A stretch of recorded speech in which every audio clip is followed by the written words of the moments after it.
پراسرار وجود قسط نمبر 17۔ عرشی پر یہ لمحات بہت بھاری گزرے تھے۔ اگر اپنی مہارت اور دلیری سے کام نہ لیتی تو اس وقت صورتحال بڑی خطرناک ہو گئی تھی۔ ہو سکتا ہے ان لوگوں پر قابو پانا مشکل ہو جاتا۔ ان لوگوں نے اس کا پیچھا کیا تھا۔ وہ تو شکر تھا کہ پولیس کی گاڑی آ گئی تھی اور اس کی جان بچ گئی تھی، ورنہ معاملہ بہت خراب ہو جاتا۔ بہرحال وہ یہاں سے بھاگی تو اس طرح کے پلٹ کر نہیں دیکھا۔ گھر پہنچنے میں خاصی مشکلات کا سامنا کرنا پڑا تھا، اور پھر ایسی شکل میں گھر میں داخلہ بھی نہایت مشکل کام تھا۔ بہرحال کسی نہ کسی طرح سب کی نگاہوں سے چھپتی چھپاتی وہ اپنے کمرے میں پہنچ گئی تھی، اور اس کے بعد اس نے دروازہ اندر سے بند کیا اور سیدھی باتھ روم میں داخل ہو گئی۔ ابھی گھر کے تمام لوگ سوئے نہیں تھے اور اسے اس حلیے میں دیکھا جا سکتا تھا، اور پھر اس کے لیے جواب دینا مشکل ہو جاتا۔ گھر میں ایک باقاعدہ نظام قائم تھا، اس میں کوئی شک نہیں کہ سر ہدایت اللہ واسطی نے اپنی بیٹی کو بہت آزادیاں بخش دی تھی، اور گھر میں وہ بڑی لاڈلی مشہور تھی۔ لیکن اس کی ماں اور خاص طور پر اس کی دادی سر ہدایت اللہ کے اس لاڈ پیار سے بڑی نالاں تھی، اور اکثر اس پر لعنت ملامت ہوا کرتی تھی۔ خاص طور سے دادی اماں تو سر ہدایت اللہ کو بھی جلی کٹی سنا دیا کرتی تھی اور کہتی تھی، تو دیکھ لیجیو ہدایت اللہ، اللہ تجھے نیک ہدایت دے، تیری یہ بیٹی کوئی ایسا گل کھلائے گی کہ اس کے بعد تو سر پکڑ کر بیٹھ جائے گا۔ اماں بھی کچھ میرے اعتماد کو قائم بھی رہنے دیں آپ، بہرحال وہ میری بیٹی ہے، میں اسے اچھی طرح سمجھتا ہوں۔ ہاں میاں، ہم کب کہتے ہیں کہ وہ ہماری اولاد ہے؟ اولاد کی اولاد جو ہوتی ہے اپنی اولاد ہوتی ہے، اور پھر تم تو اپنی اولاد ہونے کا ثبوت بھی دے رہے ہو۔ خیر تم جانو تمہارا کام، ہم نے اپنا کام جو تھا وہ پورا کر دیا، سمجھو تمہاری مرضی، اب باقی ذمہ داری تمہاری ہے۔ سر ہدایت اللہ واسطی ویسے بھی مست ملنگ قسم کے آدمی تھے، چنانچہ ان کی اس بات پر کبھی زیادہ توجہ نہیں دی تھی، اور اس طرح عرشی کی عادات بگڑ گئی تھی۔ دوسرے لوگ بھی اس سے زیادہ خوش نہیں تھے، کیونکہ اس کی فطرت ہی ایسی تھی۔ لیکن بہرحال کسی کی یہ مجال نہیں تھی کہ اس کے معاملات میں ٹانگیں اڑائیں۔ صرف دو ہی افراد خطرناک تھے اس گھر میں، اور وہ تھی اماں بھی اور دوسری دادی ماں۔ بس ان دونوں سے ذرا احتیاط رکھ لی جائے تو باقی سارے کام ٹھیک ہو جاتے تھے۔ غسل کے بعد اس نے میک اپ وغیرہ اتار لیا اور بھکارن کا لباس اتار کر لباس تبدیل کیا، پھر اس خیال سے بیٹھ گئی کہ ممکن ہے کوئی اندر آ جائے۔ اس کے کمرے میں ہوا بھی اس کی مرضی کے مطابق داخل ہوا کرتی تھی، ورنہ عام طور پر یہ کمرہ خالی ہی پڑا رہتا تھا۔ گھر والوں کو اس کی بابت شکایت تھی کہ نہ کبھی وقت پر لنچ ہوتا ہے نہ ڈنر پر ہوتی ہے۔ اس نے اپنے آپ کو سب سے الگ تھلگ کر لیا تھا، لیکن جب کبھی گھر میں سب اس طرح اٹھلا کر باتیں کرتی کہ پھر لوگوں کے شکوے شکایت دور ہو جاتے تھے۔ آرام کرسی پر بیٹھ کر اس نے آنکھیں مود لی۔ اس وقت کافی کی شدید ضرورت محسوس ہو رہی تھی، لیکن اسے اندازہ تھا کہ اگر کسی ملازمہ سے کافی کے لیے کہا گیا تو کم وقت ضرور جا کر اماں بھی یا دادی اماں کو بتا دے گی کہ وہ اپنے کمرے میں موجود ہے۔ اس کے بعد ان کا نزول ہو جائے گا اور سوچنے کا موقع بالکل نہیں ملے گا۔ چنانچہ اس نے کافی پینے کا ارادہ بھی ملتوی کر دیا۔ اب ان معاملات کو ذرا گہری سنجیدگی سے سوچنا تھا صورتحال ضرورت سے زیادہ بگڑتی جا رہی تھی۔ اگر وہ بچی اس کے پاس نہ ہوتی تو پھر اس تمام مصیبت کو اپنے سر سے جھٹک دیتی، لیکن بچی کا وجود اسے اس بات کے لیے مجبور کر رہا تھا کہ یہ معاملہ اس طرح نہیں چھوڑا جا سکتا۔ واقعات کا ایک بار پھر اس نے گہری نگاہوں سے جائزہ لیا۔ سرخ مرسڈیز والی عورت جس نے یہ بچی اس کے سپرد کی تھی، سائمہ کا کہنا تھا کہ ہو سکتا ہے یہ اغوا برائے تاوان کا کیس ہو۔ اخبارات میں ایک بھی ایسی رپورٹ نہیں آئی تھی جس میں ایسی بچی کی گمشدگی کا قصہ موجود ہو۔ پھر بچی کا چکر کیا ہے؟ ان لوگوں کو قتل کر دیا گیا جنہوں نے اس بچی کو اس کے حوالے کیا تھا، اور یہ اندازہ ہوتا کہ وہ لوگ اس بھکارن کی تلاش میں ہیں۔ گویا انہیں اس بات کا علم ہو چکا ہے کہ بچی کو کسی بھکارن کے سپرد کر دیا گیا تھا۔ یہ علم کس طرح ہوا، اس کا کوئی صحیح اندازہ مشکل تھا۔ ہو سکتا ہے اس عورت اور اس کے ساتھی کو قتل کر کے ان لوگوں نے اس بارے میں معلوم کر لیا ہو۔ ارے باپ رے، اگر صحیح طور پر اس کی نشاندہی ہو گئی ہے تب تو پھر بڑی مشکل پیش آ جائے گی، لیکن یہ ممکن نہیں تھا۔ وہ بھکاریوں کے ڈیرے ہی میں کسی اللہ رکھی کو تلاش کر رہے تھے اور وہ بدقسمتی سے وہاں پہنچ گئی تھی۔ خیر، یہ معاملہ تو ختم ہو گیا تھا، اب زندگی بھر کے لیے اللہ رکھی پر لعنت بھیج دی جائے گی۔ بھلا مجھے کیا ضرورت ہے جو بلا وجہ ایسے کسی چکر میں پڑوں؟ لیکن اس بچی کا کیا کیا جائے؟ کیسے معلوم ہو کہ وہ بچی کس کی ہے اور یہ سارا کیس کیا ہے؟ ویسے اس کا صرف ایک ہی حل ہے، اور وہ یہ کہ مہتاب پور ہاؤس کے بارے میں ذرا خفیہ طور سے معلومات جاری رکھی جائیں۔ لیکن سائمہ خوفزدہ ہے۔ 3 دن کا وقت لیا ہے میں نے اس سے۔ 3 دن کے بعد بچی کا کچھ نہ کچھ کرنا ہی پڑے گا۔ بس یہی ہو سکتا ہے کہ اور کچھ نہ ہو سکا تو کوئی عمدہ سی ترکیب استعمال کرتے ہوئے بچی کو پولیس کے حوالے کر دیا جائے گا۔ لیکن یہ سوچتے ہوئے اس کے دل کو گھونسا سا لگ رہا تھا۔ بچی کو اس نے بہت زیادہ نہیں دیکھا تھا، لیکن جتنا دیکھا تھا اس سے ہی یہ اندازہ ہوتا تھا کہ کتنی پیاری اور کتنی معصوم بچی ہے۔ اگر پولیس کی تحویل میں چلی گئی تو اس سے کسی نے نہ حاصل کیا تو اس کا کیا ہوگا؟ کسی یتیم خانے کے سپرد کر دی جائے گی، اور رفاہی اداروں میں بظاہر تو بہت سی کہانیاں سنائی جاتی ہیں، لیکن در حقیقت جو کچھ ہے اس کا اندازہ ایک بار وہ لگا چکی تھی۔ اس نے فیچر رفاہی اداروں پر لکھا تھا یتیم خانے اور دوسری ایسی جگہ جہاں اس قسم کے کام ہوا کرتے تھے۔ ان میں سے ایک جگہ نیک نام تھی اور وہاں صحیح انداز میں کام ہوا کرتا تھا۔ انسانی ضرورتوں کو مد نظر رکھا جاتا تھا، ورنہ کہاں ایسا ہوتا ہے کہ لوگ کسی غیر کی اولاد کو اپنی اولاد سمجھ کر پروان چڑھائیں۔ ایسی معصوم بچی اگر ایسے کسی ہاتھ میں لگ گئی جو اس کی صحیح پرورش نہیں کر سکا تو کیا زندگی ملے گی اسے؟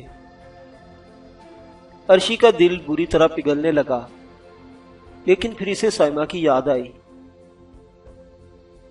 سائمہ بہت معصوم لڑکی تھی، ساری زندگی بدقسمتی کا شکار رہی تھی۔ اب اتنا موقع ملا تھا اسے کہ اپنی زندگی حسین انداز میں گزارے۔ زین بہت سیدھا سادہ اور شریف نوجوان تھا۔ آنے والے وقت میں زین کے ساتھ سائمہ کی زندگی خوشگوار گزرے گی، چنانچہ سائمہ کو وہ کسی مصیبت میں گرفتار نہیں کرنا چاہتی تھی جو اسے زندگی کی ان چند خوشیوں سے بھی بے پرواہ کر دے۔ نہیں، یہ ممکن نہیں۔ جو کھیل کھیلا ہے اسے خود ہی بھگتنا پڑے گا۔ بیچاری کے سر پر مصیبت کیوں ڈالی جائے؟ سائمہ بھی اسے منع کرتی تھی کہ وہ اپنے آپ کو ان مصیبتوں میں نہ ڈالا کرے، لیکن کیا کرتی، بس شوق تھا۔ سائمہ ہی کے دل میں یہ شوق پروان چڑھا تھا اور اس نے مختلف معاملات پر اخبارات میں مضامین لکھے تھے۔ پھر اب اسے کیا کہا جا سکتا تھا کہ ان مضامین کی بڑی پذیرائی ہوتی تھی۔ خود سائمہ کے اخبار کے چیف ایڈیٹر نے کئی بار عرشی سے ملاقات کر کے اسے اس کے دلچسپ اور سبق آموز مضامین پر دلی مبارکباد پیش کی تھی۔ نہ صرف اس نے مبارکباد پیش کی تھی بلکہ عرشی کے نام سے آئے ہوئے لاتعداد خطوط بھی اس بات کے مظہر تھے کہ عوام میں اس کے فیچر بڑی دلچسپی سے پڑھے جاتے ہیں۔ بس شوق تو شوق ہی ہوتا ہے۔ اس کے بعد عرشی کے جنون کو ہوا مل گئی۔ سر ہدایت اللہ واسطی ہر قسم کی مشکلات سنبھالنے کے لیے موجود تھے، حالانکہ خود ان کی زندگی بھی مہم جوئی میں گزری تھی، اور وہ بھی انہی پیٹ بھرے لوگوں میں شامل تھے جن کے پاس کرنے کے لیے کچھ نہیں ہوتا تو وہ زندگی کو خامخواہ مشکلات میں ڈالتے رہتے ہیں۔ ان کا یہ شوق بھی جنون کی حد کو پہنچا ہوا تھا، لیکن ان کے تعلقات اس قدر وسیع تھی کہ عرشی کو اس بات کا اطمینان تھا کہ اگر کسی لمبی مصیبت میں پھنس بھی گئی تو سر ہدایت اللہ واسطی کی وجہ سے اس مصیبت سے نکلنا کوئی مشکل کام نہیں ہوگا۔ لیکن اب سوال یہ پیدا ہوتا ہے کہ اس سلسلے میں کیا کیا جائے۔ بہت غور و خوض کیا اور اس کے بعد یہ فیصلہ کر لیا اس نے کہ کچھ بھی ہو بچی کو کسی رفاہی ادارے کے سپرد تو نہیں کیا جائے گا۔ اگر اس گھر میں ایک اور بچی پروان چڑھ جائے تو کیا مشکل ہے، لیکن اس کے لیے طریقہ کار کیا اختیار کیا جائے، اور اس طریقہ کار کے سلسلے میں بھی اس نے اپنی فطرت ہی سے کام لیا، یعنی سیدھے سادھے طریقے سے تو اسے چلنا ہی نہیں آتا تھا۔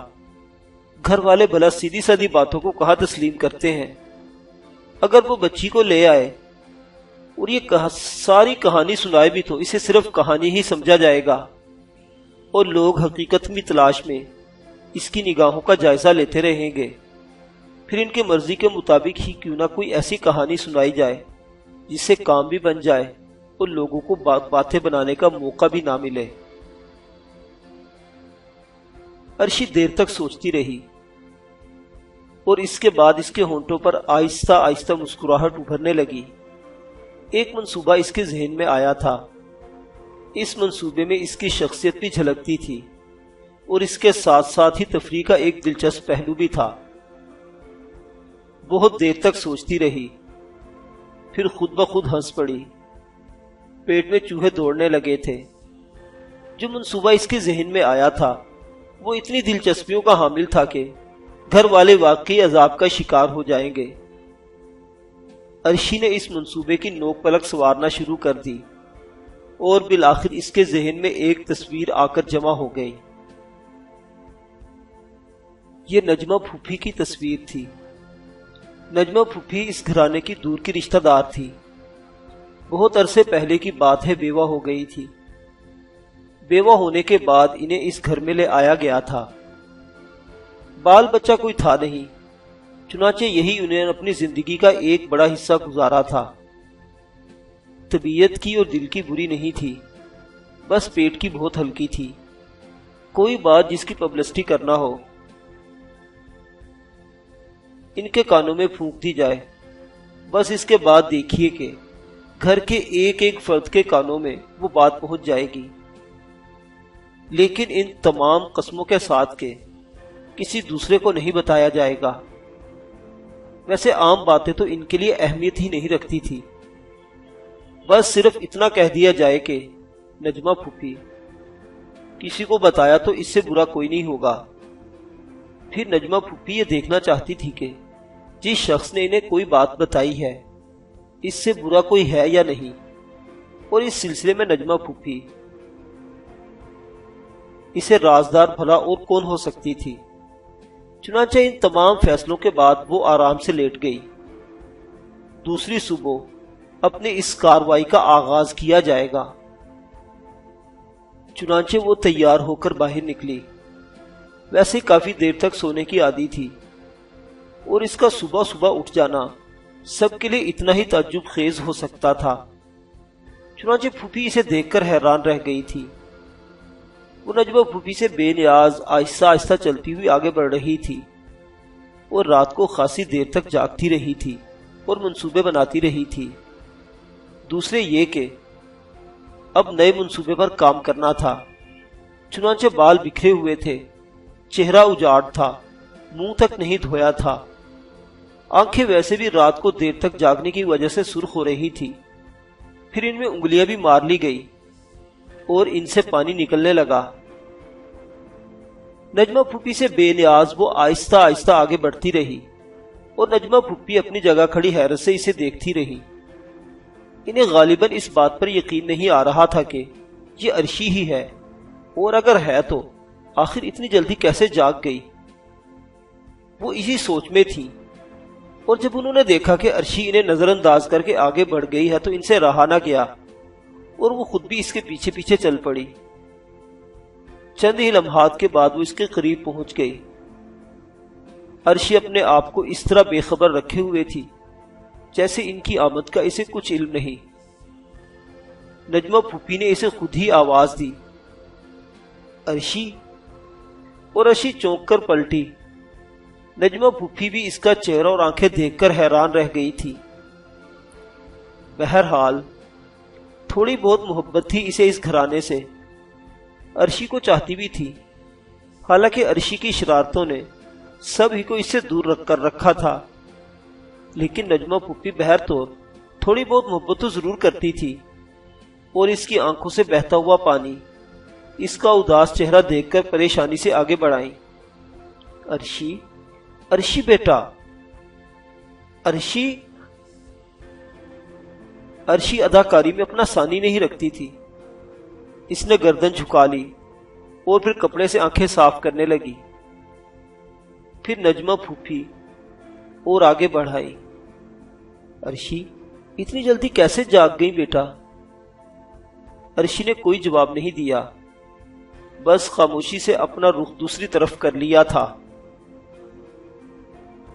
نجمہ پھوپھی سے اب رہا نہ گیا اور آہستہ آہستہ آگے بڑھ کر وہ اس کے سامنے پہنچ گئی۔ عرشی بیٹا، مجھے نہیں بتائے گی کیا بات ہے؟ ہائے اللہ، کیا ہو گیا میری بچی کو؟ انہوں نے عرشی کے دونوں شانوں پر ہاتھ رکھ دیے اور عرشی پھوٹ پھوٹ کر رو پڑی۔ وہ سسکیاں لے رہی تھی اور اس نے چہرہ چھپا لیا تھا کہ کہیں چہرے کے تاثرات سے یہ اندازہ نہ ہو جائے کہ یہ سسکیاں مصنوعی ہیں۔ نجمہ پھوپھی بے قرار ہو گئی۔ انہوں نے اس کا سر اپنے سینے سے لگا لیا اور پریشان لہجے میں بولی، بیٹا، جان دے سکتی ہوں تجھ پر، مجھے نہیں بتائے گی کیا بات ہے؟ ارے خیر تو ہے، اللہ بچی کو خیر سے رکھے۔ یا اللہ، کیا ہو گیا؟ کیا کروں؟ میں جاؤں اندر جا کر بتاؤں کسی کو؟ نہیں نجمہ پھوپھی، نہیں، خدا کے لیے نہیں۔ عرشی گلو گیر لہجے میں بولی، ادھر آ، ادھر آ، بیٹھ جا، بیٹھ کر مجھے بتا کیا بات ہو گئی، کیا پریشانی ہے، اور یہ صبح ہی صبح کیا کوئی ڈراؤنا خواب دیکھ لیا ہے بیٹا؟ نجمہ پھوپھی بے قرار ہوئی جا رہی تھی اور عرشی بہترین اداکاری کر رہی تھی۔ اس کی سسکیاں بلند ہو رہی تھی اور رکنے کا نام نہیں لے رہی تھی۔ یا اللہ بچی، کیا کروں میں؟ ارے کچھ بتا تو صحیح مجھے۔ نجمہ پھوپھی، خدا کرے میں مر جاؤں۔ ارے کیا کہہ رہی ہے میری بچی؟ کیا بک رہی ہے؟ خدا نہ کرے، خدا نہ کرے تیرے دشمن مرے۔ نہیں نجمہ پھوپھی، خدا کے لیے کچھ کرے، میں مر جانا چاہتی ہوں۔ بکے جا رہی ہے، بکے جا رہی ہے، میں پوچھتی ہوں آخر ہوا کیا ہے؟ کیوں مرنا چاہتی ہے تو؟ نجمہ پھوپھی، مجھ سے ایسی ہی غلطی ہو گئی ہے، میں بہت عرصے سے پریشان ہوں نجمہ پھوپھی، کسی کو بتانے کے قابل نہیں ہوں، کسی کو منہ دکھانے کے قابل نہیں ہوں۔ ہے کیا ہوا؟ آخر ایسی بات ہے۔ نجمہ پھوپھی نے مشتبہ نگاہوں سے اسے سر سے پاؤں تک دیکھتے ہوئے کہا، اور عرشی اپنے آنسو خشک کرنے لگی۔ نجمہ پھوپھی، اب کیا دیکھ رہی ہیں؟ جو ہونا تھا وہ تو ہو ہی چکا۔ کیا ہو چکا ہے؟ نجمہ پھوپھی گھبرا کر بولی۔ بس نجمہ پھوپھی کیا بتاؤں تمہیں۔ ارے باؤلی، صبح ہی صبح کیا ناٹک کرنے نکل پڑی ہے؟ دیکھ، اگر تم مجھ سے مذاق کر رہی ہے تو یہ مجھ سے کوئی برا نہیں ہوگا۔ اس وقت تو نے صبح ہی صبح میرا دل ہولا کر رکھ دیا ہے۔ تم اسے ناٹک سمجھتی ہو نجمہ پھوپھی؟ تو پھر بتا تو صحیح، منہ سے کچھ بول بس روئے جا رہی ہے، روئے جا رہی ہے۔ دیکھ کیسی آنکھیں سرخ ہو رہی ہیں۔ ہوا کیا ہے؟ لمبی کہانی ہے نجمہ پھوپھی، میں آپ کو بتائے دے رہی ہوں، اپنا رازدار بنا رہی ہوں، لیکن ایک بات کان کھول کر سن لیجئے۔ ہاں ہاں بول بول، کیا؟ اگر کسی کو پتہ چل گیا تو اچھا نہیں ہوگا، میں آپ سے مشورہ لینا چاہتی ہوں۔ نجمہ پھوپھی بات اصل میں یہ ہے۔ ہاں ہاں جلدی بول۔ نجمہ پھوپھی کا سانس چڑھا جا رہا تھا۔ نجمہ پھوپھی بہت پرانی بات ہے، میں نے شادی کر لی تھی۔ ہیں؟ نجمہ پھوپھی کا جیسے سانس ہی بند ہو گیا تھا۔ ہاں نجمہ پھوپھی، جاوید ہے میرے شوہر کا نام، بہت اچھا لڑکا تھا۔ نجمہ پھوپھی، ابتدا میں تو پتہ ہی نہ چل سکا کہ وہ کبھی مجھے دھوکہ دے دے گا، لیکن یہ مرد بڑے کم بخت ہوا کرتے ہیں۔ نجمہ پھوپھی میں کیا بتاؤں آپ کو، کتنا اچھا تھا وہ، لیکن مجھے معلوم نہیں تھا کہ وہ مجھے کبھی اس طرح دھوکہ دے گا۔ دیکھ تجھے خدا کا واسطہ، دیکھ تجھے اللہ کا واسطہ، کیا کہوں میں، مجھے کیوں پریشان کر رہی ہے؟ ارے میں خود پریشان ہوں، آپ کو کیا پریشان کروں گی؟ نجمہ پھوپھی سنتی نہیں، بس ادھر ادھر کی باتیں کیے جا رہی ہیں۔ اے بھی تو نے بات ہی ایسی کر دی ہے کہ میرا تو اوپر کا سانس اوپر اور نیچے کا نیچے رہ گیا ہے، تو پھر میں کیا کروں؟ کیا بک رہی ہے؟ ذرا جلدی سے بول، کون ہے وہ جاوید؟ اور ہاں نجمہ پھوپھی، ایک بیٹی بھی ہے میری۔ ہیں؟ نجمہ پھوپھی نے پاؤں پھیلا دیے اور لمبی ہو گئی۔ وہ پھٹی پھٹی آنکھوں سے عرشی کو دیکھ رہی تھی۔ ہاں نجمہ پھوپھی، بہت خوبصورت بچی ہے، آپ دیکھیں گی تو آپ کی آنکھوں میں محبت اتر آئے گی۔ ارے خون اتر آئے گا میری آنکھوں میں، تو محبت کی بات کر رہی ہے؟ دیکھ عرشی، تجھے کیا کہوں، اب تجھ سے کیا کہوں؟ نجمہ پھوپھی سر پیٹنے لگی۔ جاوید بڑا کمینہ انسان نکلا۔ بس نجمہ پھوپھی یوں سمجھ لیے کہ جو کچھ ہوا دھوکے میں ہوا، اس نے مجھے نہ جانے کیسے کیسے سنہری زندگی کے لالچ دیے تھے، اور شادی کر لی تجھ سے۔ ہاں، کب؟ 2 سال ہو گئے، اور گھر والوں کو پتہ نہیں چل سکا؟ ہم نے چھپ کر شادی کی تھی۔ کہاں؟ کورٹ میں۔ پھر اس نے میرے لیے ایک گھر لے کر دیا۔ پہلے تو بہت اچھا تھا، لیکن پھر رفتہ رفتہ اس کے اندر بری عادتیں پیدا ہوتی چلی گئی، اس سے بیزار ہو گیا۔ اے عرشی، سچ کہہ رہی ہے تو؟ نجمہ پھوپھی، اس سے بڑا غم آلود واقعہ اور کون سا ہو سکتا ہے؟ اور آپ کہہ رہی ہے کہ میں سچ کہہ رہی ہوں یا جھوٹ؟ مگر بیٹا، ارے طوفان آ جائے گا، ارے کیا ہو جائے گا، تو نہیں سمجھتی؟ جو ہونا تھا ہو چکا ہے نجمہ پھوپھی، وہ کم بخت مجھے چھوڑ کر بھاگ گیا ہے۔ کون؟ جاوید؟ ہاں۔ کہاں بھاگ گیا ہے؟ یہ تو پتہ نہیں، اگر مجھے مل جائے تو کچا چبا جاؤں اسے۔ عرشی دانت پیس کر بولی۔ اور وہ بچی تیری بچی کہاں ہے؟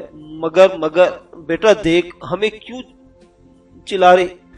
نجمہ پھوپھی، میں آپ کا سر پھاڑ دوں گی، بتائے دے رہی ہوں، میں تو خود زندگی سے بیزار ہوں، اور آپ میری بات پر یقین بھی نہیں کر رہی ہیں۔ ارے بٹیا، یقین کرنے کی کوئی بات ہو تو آدمی یقین کرے۔ ارے تو ہماری نگاہوں کے سامنے ہی رہی، اور یہ سب کچھ ہو گیا اور ہمیں پتہ بھی نہیں چلا۔ آخر کیسے ہو سکتا ہے یہ؟ ہم نے بھی تو دنیا دیکھی ہے، یہ چونڈا دھوپ میں تو سفید نہیں کیا۔ اب آپ نے دھوپ میں کیا ہو یا چھاؤں میں، جو کچھ ہونا تھا وہ تو ہو ہی چکا ہے۔ میری ایک بچی ہے، کہاں ہے؟ ایک آیا کے پاس رکھ چھوڑی ہے میں نے۔ ارے تیرا ستیہ ناس کیا بکے جا رہی ہے؟ ارے بہو بیگم سنے گی تو کیا کہہ رہی ہے عرشی، کیا کہہ رہی ہے تو؟ میں آپ سے جو کچھ کہہ رہی ہوں سچ کہہ رہی ہوں نجمہ پھوپھی، اور اب ذرا سنجیدگی سے سنیے، مجھے کہیں سے تھوڑا سا زہر منگوا دیجئے، پیسے میں آپ کو دیے دیتی ہوں۔ میں زہر کھا کر سو جانا چاہتی ہوں، اور زہر مجھ سے منگوانا چاہتی ہے تاکہ بعد میں میری بھی مصیبت آ جائے۔ تو پھر میں کس سے کہوں؟ آخر کس سے کہوں اپنے دل کا حال نجمہ پھوپھی؟ جاوید چھوڑ کر بھاگ گیا تجھے، ہاں، اور بچی کہاں ہے؟ کہاں نہ اسی مکان میں ایک آیا کے پاس ہے۔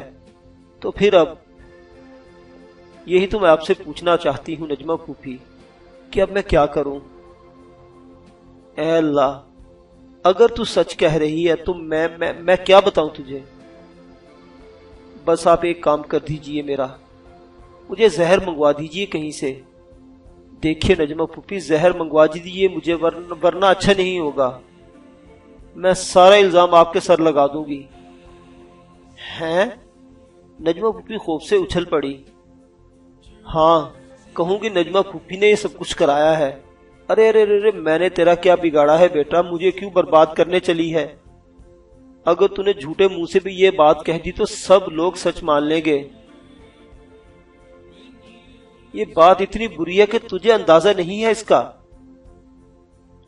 کچھ ہو جائے نجمہ پھوپھی، یا تو آپ مجھے زہر منگوا دیجئے، ورنہ میں پھر یہ بات سب کو بتا دوں گی، اور میرا نام لے دے گی، بالکل آپ کا نام لے دوں گی، تو تیرا ستیہ ناس ہو جائے۔ تو جان اور تیرا کام، کھا لے زہر، مجھے کیا فرق پڑتا ہے۔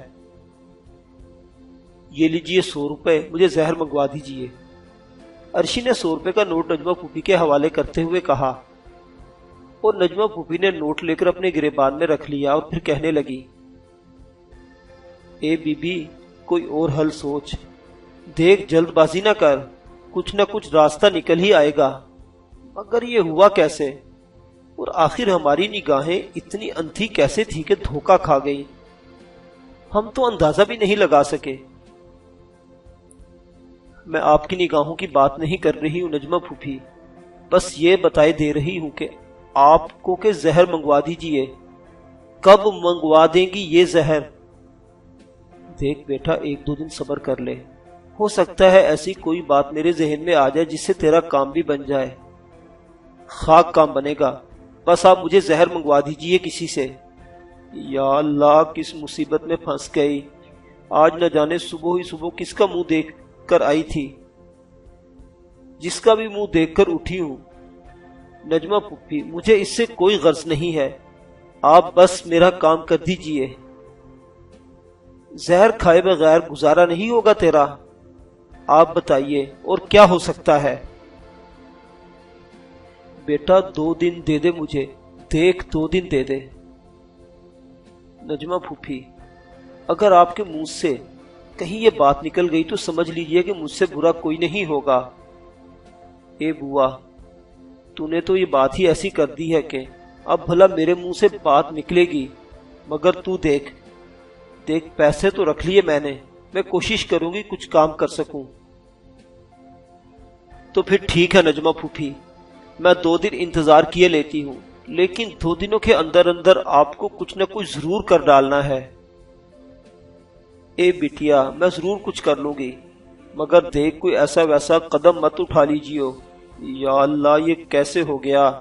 ارے کیا مصیبت نازل ہو گئی اس گھرانے پر، ہائے ہائے ہائے۔ نجمہ پھوپھی بدستور اپنا سر پیٹتی رہی اور عرشی اپنی جگہ سے اٹھ گئی، واپس پلٹتی ہوئی بولی، نجمہ پھوپھی خیال رکھیے گا، صرف 2 دن، اس وقت 7:15 بج رہے ہیں، ٹھیک 2 دن کے بعد 7:15 بجے اسی جگہ اسی وقت۔ ہاں ٹھیک ہے ٹھیک ہے۔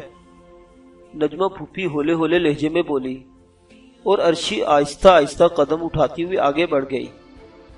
اس نے اپنی سازش کے سلسلے میں پہلا قدم اٹھا دیا تھا اور اب اس نتیجے کا اسے انتظار کرنا تھا۔